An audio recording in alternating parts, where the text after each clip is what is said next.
Hey everybody, final thoughts time for the Deckscape system. And I gotta say, at this point, I think these two games have represented, Jensen, my favorite escape room and home experiences so far. We've played through all the Unlock games, all the Exit the Game games, and these ones come out on top. And that, don't get me wrong, I mean, so far, we haven't had a truly bad escape room experience. It's just the overall structure of these, I think, just tickles our fancy the best. And the central conceit of this, which is really, really brilliant, is this kind of free-form approach where they don't bother coming up with elaborate code systems that you have to check a code wheel or a completely separate, smartphone app that you have to download.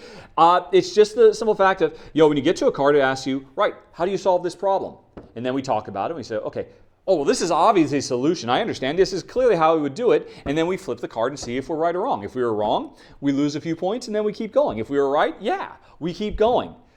That is so brilliant in its elegance and simplicity. No extra, tools are required. The game does require that, kind of an honor system, but I think it's absolutely brilliant. It makes playing these much more pleasant because at any given time you've got your 4 decks of cards out. I'm working on these 4 different threads, which is a very common thing as well. I think that's absolutely brilliant too because most of them, there's just a single deck of cards, and they can only be one-sided with numbers on the back, and then you just have to you're constantly digging through, right, let's find card number 47, and nope, that was wrong. Or let's card number 3, oh, no, that's gone. No, here, I can see everything. This is everything we've got, and yeah, I think we figured this out now. Because we dug through here, we found the thing we need, so we use that thing over here in this particular way.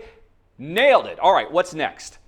These games just flow so much smoother, so more sweet, and their system gives them as developers a fair bit of latitude. There are things they can do with this that you can't do in the other games. Some of our favorite have, It's very, very common. It's to have these kind of elaborate brain-thinky puzzles where you have to, look at things in a whole new way or figure out, number patterns and all kinds of stuff. These games have plenty of those. They work fine here, just like they do in all the other games.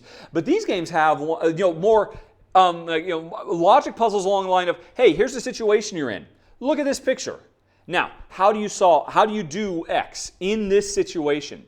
And then it doesn't matter. There's no crazy elaborate, puzzle here. It's more of a thought experiment exercise. Right, if I were in this space and there were these elements, and based on the other stuff I have, what would I do?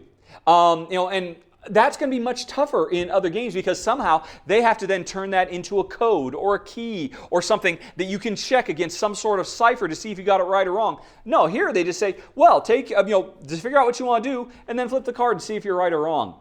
That's so refreshingly simple, and it just works. And like I said, it gives them, I don't think they leverage it as much as they could, but it gives them a lot of flexibility to do things that their competitors can't really do because their competitors have to have this monolithic structure that they have to adhere to. Here, they can do whatever they want. Here, I was actually surprised how impactful it was. They only use it a few times, but in all these other games, or the other games I talked about, Unlock and Escape, every card has to be one-sided because the other side just has a letter or a number because you have to dig through the decks and find out, right, okay, now I got to find card X or card 37 or whatever. Here, all the cards are two-sided, and that means they can do two-sided puzzles. Hey, well, here's what looks on one side and not the other, and so you can do stuff like that. I'm surprised they don't do it more because it's something that's really unique to them. Now, to be fair, there are certain things they can't do.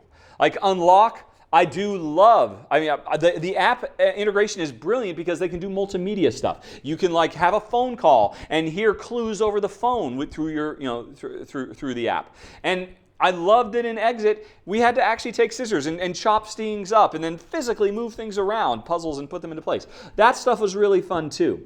I really, really enjoyed it. All these systems have their strengths, but I think I appreciate just the design brilliance of this system because the flexibility they can add for the types of puzzles you can solve. And again, I just love, hey, we've got 4 tracks we're working on. Let's put that one on hold. Let's focus on this. Maybe we'll find something when we get through here.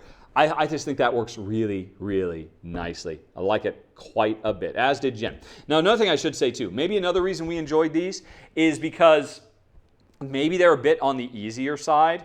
And in all honesty, that's our one problem with these, escape room and home things is, yeah, we're really enjoying them until we're hating them. Until we come across some particular puzzle that just seems so weird or esoteric or whatever it might be that we just can't figure it out.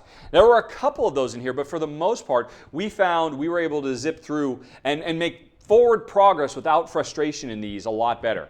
The difficulty level, for whatever reason, is attuned to our fun factor much more. I think some people might think, yeah, well, these are just a little bit too easy.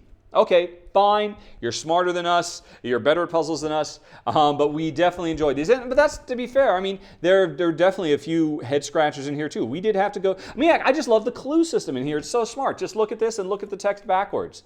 It's there if you want. I love the laissez-faire attitude in general of, yeah, looking at clues doesn't make you lose points. We're not here to penalize you. We're not here to tell you you're stupid in Deckscape. We're just here to ensure you have a good time. There's actually some really silly stuff that, kind of meta level stuff where they're kind of winking to us as players to say, okay, you know what's going on here, wink. We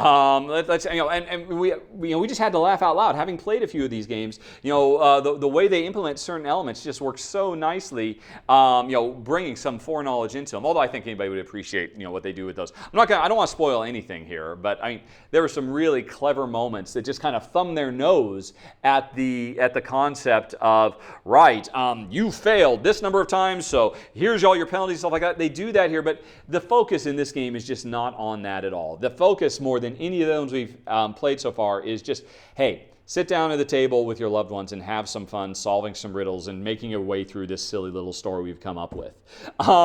They do work really nicely, and the systems here, like I said, they're just our favorites so far.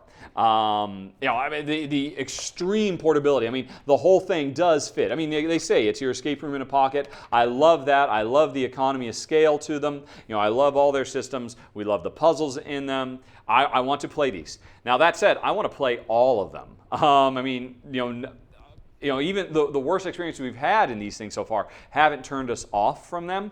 But thus far, I think in terms of overall fun factor for us, Deckscape because of the freedom you have with this whole notion of, hey, yeah, just say out loud what you think you're going to do and then check to see if you got it right or not. That's just so liberating. I got to assume it was liberating for them too. It lets them do things they can't do in the other games. You don't get bogged down by this structure. You can just focus on the puzzle and the worlds and not, the minutia. I love that. I think that's what makes these the best. Probably exit the game number 2 because we did love the arts and crafts. We did love chopping things up. For a lot of people, that just is a killer right there because then it means, oh, well, it's a once and done and I can't give it to anybody. I can't give them as gifts or anything like that. Man, these make phenomenal gifts. After you've done with one of these, and just give them to your friends and pass them on. And then Unlock, probably the bottom, even though, again, the app in Unlock is amazing. And, the multimedia opportunities they've got, especially. It's interesting. All 3 of these games, I think, could leverage their core structural mechanisms much more than they do. But these are all baby steps. These are all the first ones. I expect good things from all 3 of these systems. But right now, as of today, Deckscape is our favorite. And that's it, folks. Thanks for watching. Deckscape Test for Time is already on. This was a prototype. I don't think I mentioned this. This is going to be available within the next month or 2 on the market. Phenomenal little games. We've enjoyed them a lot. Thanks for watching. Have a very, very nice day. Talk to you later. So long. Bye-bye.